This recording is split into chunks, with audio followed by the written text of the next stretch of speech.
Bonjour à tous, bonne année, meilleurs vœux pour cette année 2019. Si vous avez été avec moi en 2018-2017, eh bien, je vous remercie. Franchement, vous êtes au top. Sans vous, ce serait pas pareil, forcément. Vraiment, merci d'être là. Ça me touche énormément. Si vous découvrez cette chaîne aujourd'hui, eh bien, bienvenue chez Coaching Déco. Moi, je m'appelle Jessica. Pensez à vous abonner si vous le souhaitez. Et comme ça, vous recevrez des petites notifications. Si vous déclenchez la petite sonnette, là, à ce qui paraît, vous recevez des notifications. Et comme ça, vous serez au courant de toutes les vidéos. Et vous deviendrez vite un as de la déco. En tout cas, aujourd'hui, je vais vous donner un petit peu mes conseils et astuces pour bien démarrer l'année sur le bon pied. On va voir tout ça ensemble. C'est parti.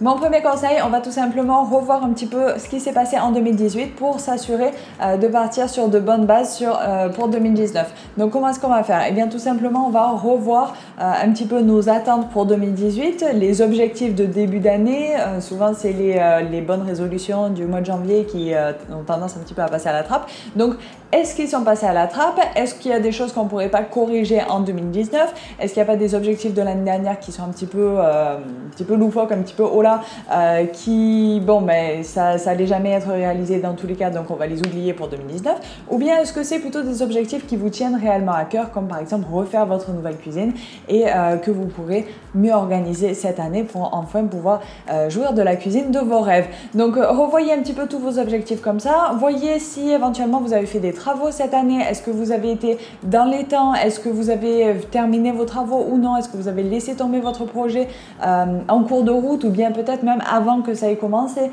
Est-ce que vous avez dépassé votre budget? Enfin voilà, posez-vous tout plein de petites questions. Est-ce qu'il y a des éléments, des pièces dans votre maison qui vous ont un petit peu perturbé cette année? Par exemple, vous avez le sommeil léger.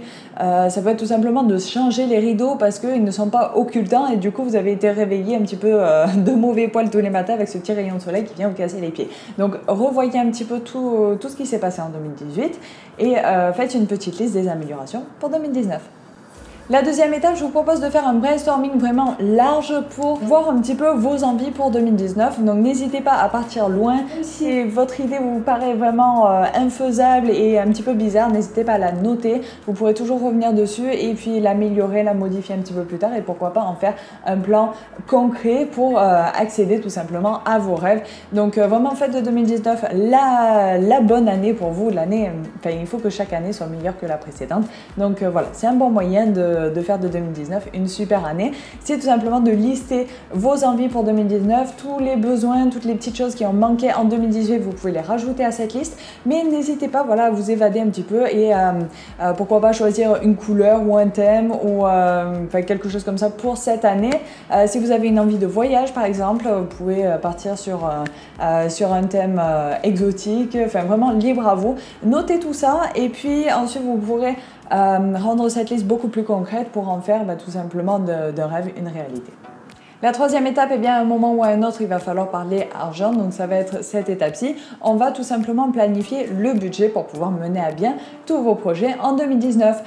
Donc, pour ça, eh bien, faites une petite liste de tous vos projets sur un petit peu tous les domaines, que ce soit d'ordre personnel, professionnel, au niveau de votre santé, de votre déco, etc. Et faites une autre colonne où vous allez tout simplement marquer combien d'argent ça va vous coûter, combien de temps aussi, pourquoi pas. Et puis, notez tout simplement comment vous allez avoir l'argent pour mener à bien votre projet. Donc ça peut être par exemple, si vous avez déjà l'argent, eh bien tout simplement marquer que c'est dans tel compte, qu'il faudra tant d'argent. Si vous n'avez pas encore l'argent, eh bien est-ce que c'est la location d'un appartement secondaire qui pourra vous apporter cet argent? Est-ce que ça va être de faire des heures sup au travail? Est-ce que vous allez devoir peut-être prendre un deuxième travail pour pouvoir financer ce projet, etc. Donc posez-vous ces questions et puis demandez-vous si sur l'année vous allez pouvoir gérer tout ça, si ça va pas être trop, s'il va pas y avoir des projets qui vont tout simplement devoir passer en 2020 ou si ça vaut la peine de mener à bien ces projets ou non, ou est-ce que vous pouvez pourquoi pas tout simplement les mettre sur une liste de souhaits pour plus tard que vous pourrez reconsulter en janvier de l'année prochaine. Donc vous pouvez, si vous le sentez, si vous en sentez capable, tout simplement faire une liste de projets sur 4 à 5 ans. Donc ça peut être assez intéressant, surtout si vous avez une rénovation à faire par exemple. Donc ça peut prendre plus de temps. Mais voilà, déjà si vous faites cette petite liste pour 2019, ce sera déjà vraiment pas mal. Le quatrième point, planifier vos projets, donc un petit peu sur tous les domaines, notamment au niveau de la décoration, mais également pour le travail, la santé, le bien-être, etc. Et voyez un petit peu combien de temps ça va vous prendre et notez les échéances, c'est-à-dire que pour chaque projet, il faut avoir une date de début et de fin pour que ce soit quand même faisable, et voyez par rapport au nombre d'heures que ça va vous prendre par jour si c'est réalisable ou pas, ou bien s'il y a pourquoi pas des choses à repousser un petit peu plus tard. Donc il vaut mieux être un petit peu généreux sur les temps que vous prévoyez, surtout s'il s'agit de rénovation, de choses comme ça, parce que ça peut être souvent plus long que ce qu'on pense, et ça évite tout simplement de paniquer, d'avoir un petit peu ce stress de dernière minute pour pouvoir tout finir. Donc soyez un petit peu plus généreux et prévoyez à peu près 10% de battement pour être tranquille.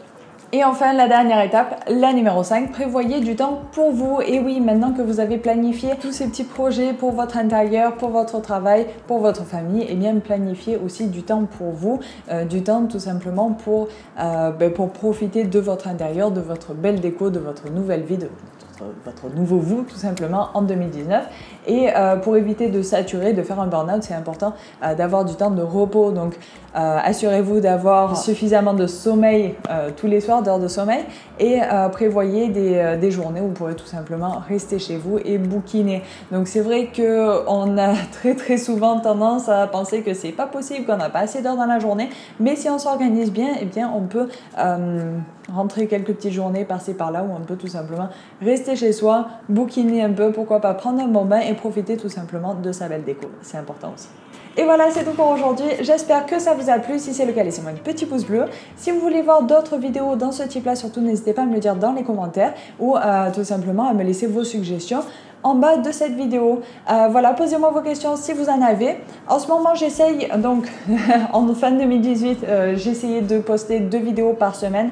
Donc là, vu que je suis souvent sur le terrain, tout ça, c'est assez compliqué pour moi de poster 2 vidéos par semaine. Donc je fais de mon mieux, j'ai fait mon planning, donc ça devrait être faisable, mais en fonction des contrats que je vais rentrer, ça risque d'être un petit peu compliqué, donc je préfère vous le dire à l'avance. Je vais faire de mon mieux pour faire 2 vidéos, 2 articles par semaine, mais si je peux pas, je suis vraiment désolée. Voilà, en tout cas, je vais essayer minimum de me tenir à une vidéo et un article. J'espère que vous ne m'en voudrez pas trop. Pensez à aller voir le site, donc c'est www.coachingdeco.org, plein d'astuces, d'articles, de vidéos, d'astuces, de conseils en déco là-bas pour vous. Voilà, si c'est pas encore fait, pensez à vous abonner, à déclencher la petite sonnette, comme ça vous serez au courant de toutes les vidéos et vous deviendrez vite un as de la déco. En attendant, pensez à bien analyser avant de foncer tête baissée. Je vous dis à très vite pour une nouvelle vidéo. Bye bye.